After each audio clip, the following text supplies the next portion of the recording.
believe in your true heart of hearts, stop the arguments on the internet with people from all over the country. Stop the arguments on the internet with the people who post the great big paragraphs, long things about whether or not they love or hate Shedeur Sanders. You don't read any of those? All that. Oh, God. People forward them to me, and I'm like, nope, not reading all that. Goodbye. The one dude who I thought was a parody account, apparently he's real, calling Shedeur all types of terrible names. John something. People are not exactly... John Branch or something. I don't know what his name is. Oh, I know who you're talking about. Yeah, and then that's it. Yeah. That's the guy. And then there's... Of course I would Then know. there's the other ones that basically look at him like a deity, and I'm like, guys, get out of that. There's a lot of... Focus on Browns. Look, there's a lot of fun ways to examine the culture of these players as they're coming out of college now. They're more of a brand than they've ever been. And people are attaching themselves there's just no room onto the success and failure of these guys. There's no room in the middle for good old common sense, and I'm not going to be drawn into it. It's just not going to happen. And it's the same thing with head coaches. I think that John Harbaugh has done a fine job trying to keep with the Joneses. I really think he has. I know he's a 63-year-old man. I know what some of our friends say, and respectfully, because I have to, guys, it's 2026. I have to respect intelligence. Nobody is just going off of gut feelings. The days of Frank Kush are done. He's dead. We're not doing football based on just blood and guts, and that's it. And that's all ever again. It's not happening. So I have to go off of some of the charts that you put out there. And then, of course, I have to go on with, hey, who's going to help make a roster here? Because it wasn't just Carson Schwarzenegger's measurables that has made him the defensive rookie, the odds-on favorite for defensive rookie of the year. So there has to be something more. So if you can meld that, then you can put yourself together a good football team.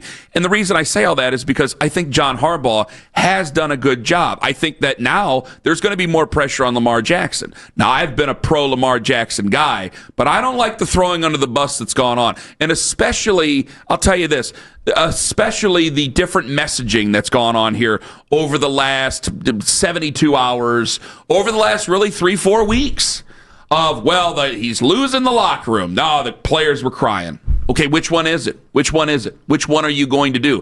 And I think that... Well, it depends on which players' wide social media accounts you want to examine. Well, Steve, if you're Steve Bisciotti, and you and I argued about this, and I think that, right now I'm right. Who knows what's going to happen next year? If Lamar Jackson goes out there and sucks up the room, you're going to be doing champions pose. But as it sits right now, it's like, you got a quarterback that has a massive contract sitting there. It's going to be easier to replace a head coach, even though it's been 18 nice years for the most part, and a Super Bowl championship in there. It's going to be easier to replace a head coach than it is going to be a franchise quarterback. And I think the Ravens know that. That's why they've made bold moves for a franchise quarterback before. So I have a guy like John Harbaugh. I can come in, bring him in with a fresh perspective, see what could happen there. And plus, it is going to be something that I think satiates the fan base, makes the fan base excited, it satisfies the fan base, and I think actually could get the fan base back on your side a little bit. Well, what annoyed me yesterday was anytime we'd get the reaction from people, which is, why are you guys even talking about Harbaugh? He will want nothing to do with the Cleveland Browns. And I'm like, well, first of all, we're going to talk about every potential coach because I want to find out, obviously they're doing the same thing in Berea. I want to find out what type of guy do the fans want. And I don't want to get caught up, because I even heard some Mike McCarthy yesterday. And when you bring up Mike McCarthy's name to any of the younger NFL fans, they're like, what are you doing? What a waste of time. Why even bother? But to a Cleveland fan, after we just saw, what we've seen over the course of not just Kevin Stefanski, but the many failed coaches before, all right, Mike McCarthy had 3 straight years, 12-5 in Dallas, where they were not a full-fledged, complete football team. They had their issues, and yet he was winning 12 games every year. Had no shot in the playoffs, which, I don't know, you got to crawl before you can run. Can we even talk about the playoffs right now? No. We got to talk about, putting together some good month stretches of the regular season. My argument, see, for me, it's different than it is for franchise quarterbacks. I want to see something that I think we can invest in and make a lot of bold moves for a franchise quarterback. I don't think we're there yet with any of the guys at all in this quarterback room, this current quarterback room here. And I'll talk more about that coming up in a little bit. I think with the head coach, though, I think it's the reverse.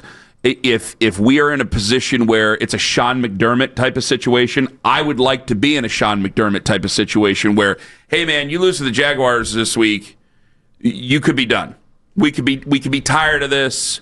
We could be tired of doing the musical coordinators. That's it. I'd like to be in that spot, but I got to crawl before I walk. Like, I do believe there's such a thing as a transitional head coach. I do believe there's guys who are in terms of builders. I think that there are guys that help you calm the waters, and then they become, I hate to say it, the not the scapegoat, but the sacrifice, and then other guys take over, and then maybe they take you to that other level. Now, there's guys that they just hold on to the job and they take it to a different level, and that's it. But I do believe there are coaches like that who are better builders, or guys who, again, just calm things down. You know, people were very critical of Jim Caldwell. If you make a good hire after Jim Caldwell, you're dancing. But a guy like that, not that I don't think he's a candidate for the Browns, I don't think, right? Jim Caldwell? He's retired, and he's old. Yeah.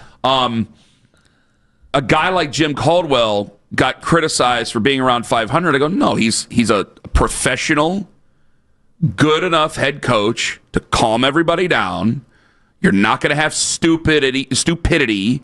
You're going to lose some stupid games. You're going to lose some silly games, obviously, but you're going to win some games. You're going to go around 500, and then you got to figure out what you're going to do after that. I thought he was perfectly fine for a transitional period. This team right now, I don't know what their identity truly is, and it's a question I ask all the time. And it's not about, well, they got to find it. They got to be No. Where are you at? Because they insist they're better than a 5-win team and better than a 3-win team last year.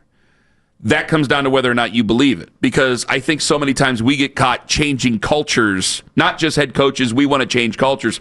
Well, they're not going to throw the baby out with the bathwater. They're going to keep this type of system because they think they're closer than what we are.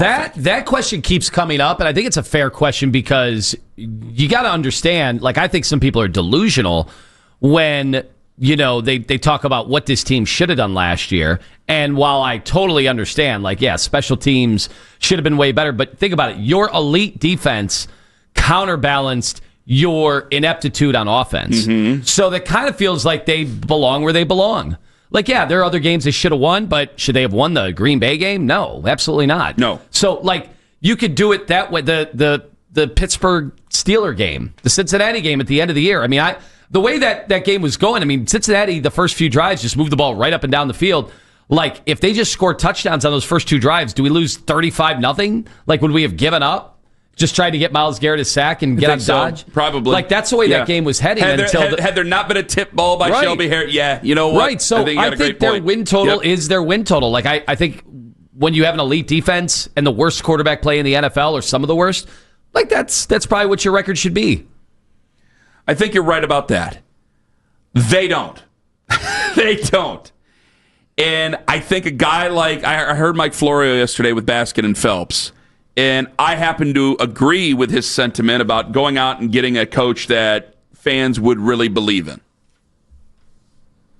What a dysfunctional team is going to do. A properly functioning team would be at the front of the line to try to hire John Harbaugh, period. And I'd like to think that the decision to make Kevin Stefanski the fall guy for the disastrous and dysfunctional Deshaun Watson trade and contract, I'd like to think they had a plan for upgrading above Kevin Stefanski, and that they have someone in mind who would be willing to take that job. Because frankly, if I have options, I'm not taking that job. I'm not going to work for the Browns. No way, no how. And the Browns need someone that the fans will feel good about, not just because the Browns need them to renew their season tickets. I think this move was about the inevitable PSL prices that are going to come out. Unless you swing for the fences and bring in a big name, an established name that's going to cause people to believe things will change, even if they don't, you need them to think things will change. So if they don't already have somebody else in mind, they need to get after Harbaugh immediately.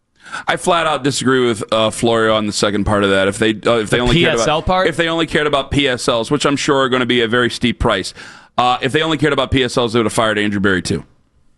I feel like that they know how the fans feel about Andrew Berry. When I heard him say that, and I've seen some people along the ways talk about, well, this all is about the dome. They're not even worried about this. They're worried about the dome. I'm like, okay, that's the next one. That could be that means if this is just a terrible year, then yes. But remember, who are the big names coming into this hiring cycle? We didn't know if Harbaugh would be available. We don't know if Tomlin's going to be available. I really thought Harbaugh was just a smoke and mirror conversation of passing fancy. I don't think people realistically thought, I agree with you. Things were simmering in Baltimore. And again, after that Baltimore Sun piece came out about Lamar, that only comes out if there is a bigger divide behind the scenes than I think people recognize. So that should have sounded more alarm bells. But I will say, like, the dome stuff and the PSLs, and we gotta be, full systems go when the dome opens up in 2029. I think that's the next thing. I agree with you, because we are still 4 years away. There's a lot of things that can happen in the next 4 years. They haven't even broken ground yet, have they? And I think that Florio has said that too soon. I think if we were in 2020, and we could very well, I know he's saying, because PSL prices will be put out much earlier than when they're done with the stadium. But I think Florio's just a little bit too early on something like that. Not that he could be right, not that he couldn't be right in a year or two. But I think that if they only cared about PSLs, they would have just gotten rid of Andrew Berry too and had a complete culture, quote unquote, reset, anything like that. I think they think that they're a lot closer than what you and I think they are. And I think that that's part of the reason why Tommy Rees is going to interview, why Jim Schwartz is going to interview, because I think that they could look at it and go, we are here, we just need to be there, we don't need to make any big changes, and we like what we have with some of the things that we have. I disagree with a lot of it. I think that there are major changes that you have to make, and are you willing to weather the storm going in after next year, where I still don't think you're going to be that great of a football team? Maybe you're a 6-win football team next year.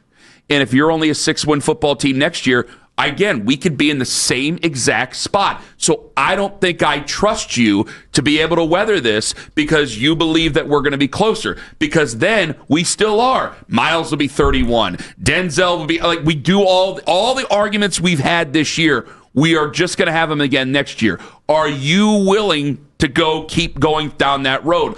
I don't believe you are.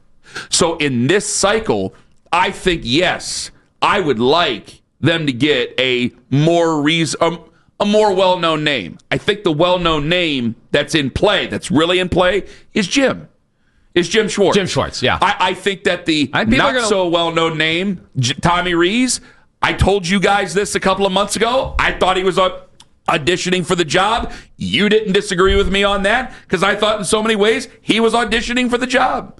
And he got part of that audition over the last couple of months, and we'll find out, because I think they look at him and go, hey, he's a smart guy, he's 33 years old, telling you, and he's an offensive guy, and I know that you are not going to like that hire if they make that hire. So that will still, even though I might not be thrilled with the hire, I might be smiling, because I'm going to wait for you to blow your stack, because you rarely get to blow your stack. I do it every other day. We had the English guy yesterday, the Ted Lasso guy. Reverse Ted Lasso. Dan Pitcher today. The Cincinnati Bengals not play caller, who's an offensive mind and young. I'm telling you, the more and more names come out like that, Jim Schwartz is going to become more and more popular with Browns fans. He's going to sound great. Because you did see the one, damn it, what's his name? It was Connor Hughes, I think his name is. The guy from the New York Daily News, who said that Harbaugh is like they're honing in on Harbaugh already out there with the Giants. Oh, yeah. Oh, poor Kevin. Is he getting used by the Giants? He was a guy you could interview right away. Well, let me ask the fans here. That's what it is. Right. I'm the Bobby Mitchell here, and Jeff and Andy and everybody else, they're the Jim Brown. That's what it is.